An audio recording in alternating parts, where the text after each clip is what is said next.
There are pretty much subtitles in Japan. Or, at least, using Google Maps, pointing to pictures on food menus, and whipping out the translator app comes pretty close.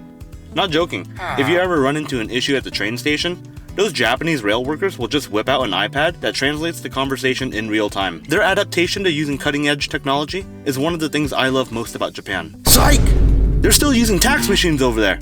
Tell me how as a country you develop one of the best transit systems, while simultaneously, the drift tour I wanted to go to only took RSVPs over fax? They got some of the cleanest streets I've ever walked through, yet if you pay attention to the men's restroom, no one washes their hands? And what is the soap dispenser? Why do I have to touch the bottom of the faucet to get soap? It was fascinating.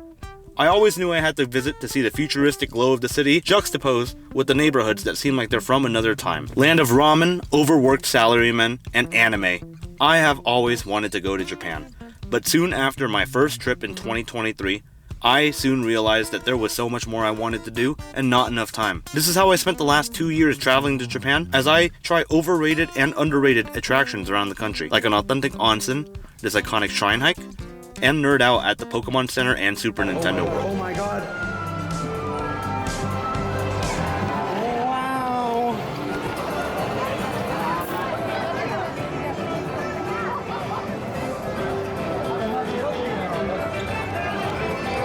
I love anime. Way back during times where telling people you watched anime meant that they thought you were some freak gooner. And I don't blame them, because there were some moments during Sword Art Online that had me questioning what the fuck I was watching. And mind you, I was like 14 watching this.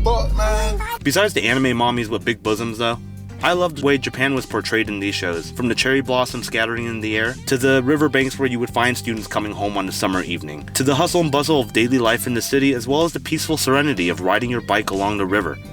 How could this country be capable of those past atrocities I learned about in history class when they made Hunter x Hunter? So, I got my first big boy job at the call center, and I started saving money, and in 2023, I took my first trip to Japan, not knowing it would change everything about my worldview. You mean to tell me that you can ride on public transit here without a risk of getting stabbed, and the train leaves on time? It was crazy how fast I realized I've been car cucked in my traffic slave daily life, and train core and transit maxing was the only way out. I landed in Kansai after my 12-hour flight, which was fine for me since I have a modern-day superpower of being able to sleep comfortably on airplanes. But I feel for people like my wife who can't sleep and had to watch 4 back-to-back Jim Carrey movies in a row. Also, is it just me, or did people stop getting sick on airplanes? I used to see people throw open that paper bag they give you, but hardly anyone does it now, which is fine and preferable by me. To my surprise, I did just fine after a little acclimating. They make it very easy to get around. Not that it happened to me or anything, but if you manage to get lost, then you're a dumb, stupid idiot, dishonor on your family, you should feel disappointed. You should kill yourself. Yeah. Japan was everything I had hoped it would be. My first stop would be the nearest 7-Eleven I could find, and I opted to try the gas station sushi. Japan's probably the only country you could try that and not end up on a chubby emu video. I spent the next 10 days wandering the streets of Kyoto, Osaka, and Tokyo, trying some of the best and most interesting foods I saw. Japanese people love forming a line to queue up. Chances are if there's a line and you have some free time, the meal will probably be worth it. My wife and I spent our time doing all of the tourist activities we wanted to hit, like the Fushimi Inari Shrine hike, which apparently is a hike and not just some gates. You have to actually walk up a mountain, and the Arashiyama bamboo forest. These spots were cool, but they get mad busy fast, so I would hit these spots early in the morning or else you'll just be crammed like a sardine. We liked these places because it was nice being out in nature and seeing green, especially in Tokyo when it's all concrete, but for most people, it's just a photo op. Same for us too. Look at this tattoo of Dimple I got from Mob Psycho in Osaka. I was geeking out. I love this place. But the days flew by, and before we knew it, almost after 2 weeks of eating convenience store onigiris and playing arcade games, we had to go back home. I swear, this trip back home almost killed me. Not in like a physical sense or like the plane crashed or anything, because that's been happening recently for some weird reason. Nah, I meant when I got back home, I felt like a former husk of myself. I'm convinced them zombies in Minecraft were created because they just got back from their first Japan trip. I deadass felt like a zombie, clocking into my call center job and pretending like I wasn't just in another beautiful country a few days ago. It was so tough going from an amazing, convenient public transit system to getting stuck in traffic because there's an active police chase going on. You know what broke me instantly when I got back though? I had been getting water bottles from the convenience stores like Family Mart and 7-Eleven over in Japan for like 100 yen, and I had missed that feeling. So when I was driving back from the airport, I thought, why not? Let's stop by a gas station like how we used to do back home. Tell me why this bottle of water was $4? $4? Why? Side note, anyone else get back from a trip and try to do stuff you did while you were traveling to make you feel like you were not just slipping back into your old lifestyle? Cause tell me why I'm walking half a mile to go to an American 7-Eleven. Why is everything fried? This bitch don't got onigiris? Time moved slowly when I got back. I watched my average step count sharply decline, thinking about all the things I wanted to do, but I didn't have time to. Karaoke, the onsen, 60-cent sake from a vending machine. I never got to experience it, and I'm already missing it. So yeah, I got really sad after my first trip. I even talked to my therapist about it. She called it the post-trip blues. You don't get it! I went from this to this! Unironically though, her advice was, you could always go back, among other advice like, do you think you're using this vacation as an escape? Or, you should try to figure out what's causing you so much unhappiness in your life here that coming back feels so unbearable. Blah blah blah. All I heard was that I should go back. So, I spent another 6 months in the call center coal mines and saved enough yen for another ticket back home to Japan. This time, I was bringing along my wife and my best friends to hit all the spots I didn't get to visit last time. Now, the thing about my friends is that they're even bigger dorks than I am. We spent a lot of time talking about what we wanted to do while we were over there, and since all of us were kids that probably would have sat with each other at lunch, away from the girls and cool kids, we were all kind of on the same page as to what we wanted to do, which, put simply, was a whole bunch of nerd shit. Starting from the top, here were our picks for most desirable activities to do.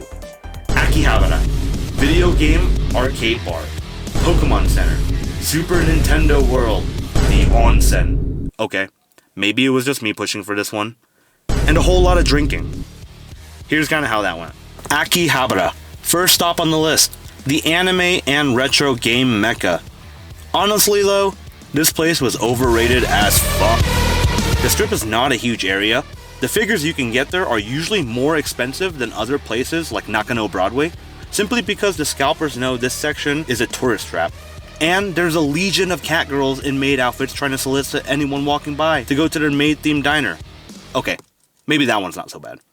However, this place is iconic for a reason, and if you are a real weeb that's been deep in the trenches, you'll probably find an appreciation for this place. And I can say it's worth the visit, only once, so you can try the slew of arcade game buildings littering the area, as well as enjoy the street food. You can people watch which salaryman gets lured into conversation with the cat girl maid battalion. Other than that though, I don't think it's worth more than one visit, even if you like anime. Video game arcade bars. My buddy wanted to go to this one, and oh boy, the one we went to was just shit! I should have known something was up when we walked in there, and there was only one other person besides the bartenders. Not only were half the games broken, but the Street Fighter that we wanted to play was occupied, and this guy did not look up once to offer to let us play with him. I wasn't finna about to do that whole coin on the machine, I got next bullshit, but I just thought at least you could do is offer to let us play with you. We left after 30 minutes and 4 incredibly mid and expensive drinks. Maybe it's just a venue, but it's hard to be social when all the people want to do is not look up from the screen they're playing all night.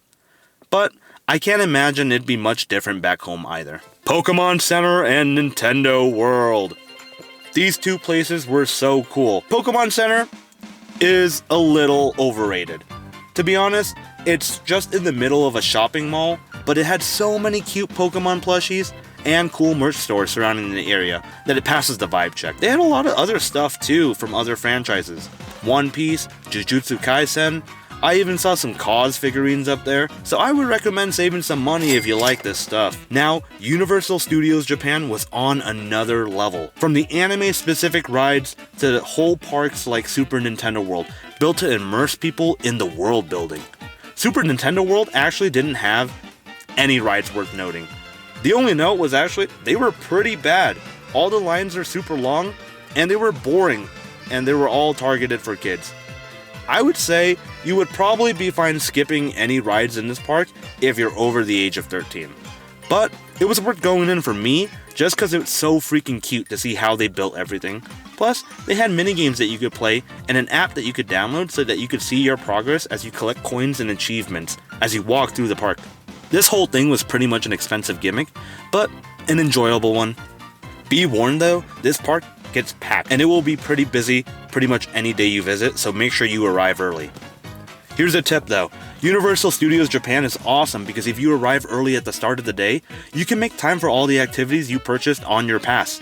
We opted for the package that had the reserved times for Super Nintendo World, Hollywood Dream Roller Coaster, Jujutsu Kaisen 3D ride, and a Chainsaw Man custom movie. This meant that we got to fast track the lines for these rides and use the time in between the attractions to eat, walk around, try butterbeer, and do cringe TikTok dances.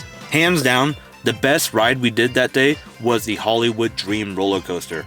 It's an actual roller coaster that lets you play music as it whips you across the park. Not that goo goo gaga nonsense they had at Super Nintendo World. We actually did this one at the start of the day at like 8:15 a.m. And let me tell you, after this one, I was pretty much good with the roller coasters that day. Now remember how I said that the Hollywood Dream Coaster lets you play music during the drop? I didn't realize you could choose your own track. So tell me why my wife and all my friends got to ride to the sick-ass opening of Chainsaw Man while my seat played Happy by Pharrell Williams? Because I didn't know how to pick the song? The Jujutsu Kaisen 3D ride was cool, but it ended up making me super sick. Something about the way the goggles have to be aligned or else things don't seem level on the VR screen. It was weird. My friends had a blast though. I felt like I was about to puke. At this point in the trip, all of my friends and I have spent a considerable amount of time together, so we needed some time to unwind. This would be the perfect opportunity to finally hit the onsen and relax. And reluctantly, I was able to convince one of my buddies to come with me. Now, as I'm writing this, I don't really know why I wanted to hit the onsen so badly. I just thought it would be something unique that I haven't ever done. So my wife, my buddy, and I searched the area for traditional onsens, and after looking at reviews for one, we found an onsen that was tattoo friendly. This was important because some places in Japan are uncomfortable with tattoos, especially in a public bath setting where it's not really welcomed. However, we seemed to find one within walking distance that seemed cool with it, so we headed over. We got there, rented a locker, and my wife headed over to the women's separated bath area, and my buddy and I headed over to the men's area. Before we headed in though, I had to make sure to ask the staff one more time if tattoos were okay. Sumimasen, tattoo daijoubu? Hi. A big tattoo daijoubu? Hi. Alright, well I got my answer. I had to double check because some places will allow you to cover up your tattoo, but I had started a huge back piece a few years ago that goes from my neck down to my butt crack. So it wasn't something I would be able to cover. Now before I continue, I want to preface if it wasn't clear enough. I am American. And growing up in America, you weren't really exposed to nudity unless you were on a website you weren't supposed to access, or if you were in a YMCA locker room. So, as I find myself now in a situation where I'm in a public bathhouse with my friend, I was a bit shy stripping butt-ass naked in front of him and everyone else in the room, even though we were good friends. He sits in with me when I'm getting my back tattoo work done, so he's probably already seen some hole. It's not like anything new. Eventually though, after a few long minutes of taking everything but my undies off in slow motion, I turn to my buddy, I nod my head, it's time. I'm gonna do it. I'm with you, brother. We both pull our undies off. It was anticlimactic. He was trying not to stare. I needed to break the ice and say something. You got a nice cock, bro. It was as simple as that. We laughed and headed into the shower and rinse area. We were so busy focused on each other's bodies, I barely had any time to notice the general vibes of the onsen. But it was weird. I kept getting weird looks. Then it's moments like this that I remember I do have a big back tattoo that goes down to my cheeks. Yeah, that makes sense now. My boy and I go into the shower and rinse area. Now, if you're unaware, it's etiquette to wash yourself off with shampoo and rinse off before you head into the onsen. That I am fine with.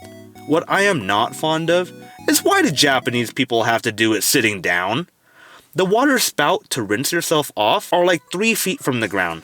So you're required to bring a cold ass plastic stool that they provide and a bucket to your shower.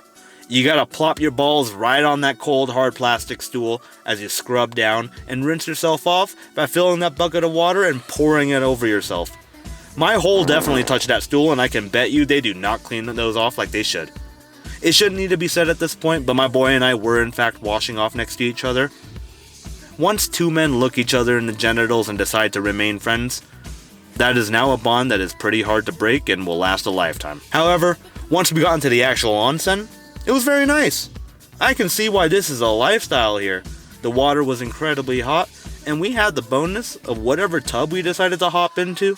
The people who were in there previously would immediately leave. I'm not sure if this is a case of classic Japanese xenophobia, or if it was my tattoo giving people bad impressions. But as a claustrophobic person, I appreciated the extra space. We stay in the onsen for a little bit, and then we cleaned up and headed out to do our absolute favorite pastime in Japan. Drinking! Yep, drinking during the nightlife and trying to talk to people. I forgot how much I missed things being open 24 hours. In big cities like Tokyo, there are so many things to do in the evening. The nightlife is incredible, and there are some bars and restaurants that don't open until midnight. It's a night owl's dream. I will say, my Japanese is far, far below grade school level.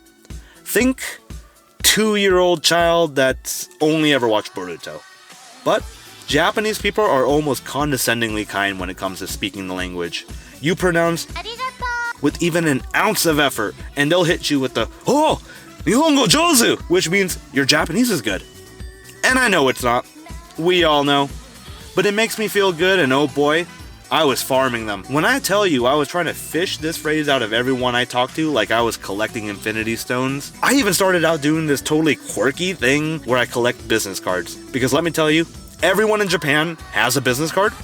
Look at how many I got. I don't think they've ever had someone ask for their business card as enthusiastically as I did. There's no language barrier that a smile can't overcome, is what I was once told. So, if you've made it to the end of this video, thank you so much for watching. Please consider dropping a like, subscribe, and I'll see you on the next one.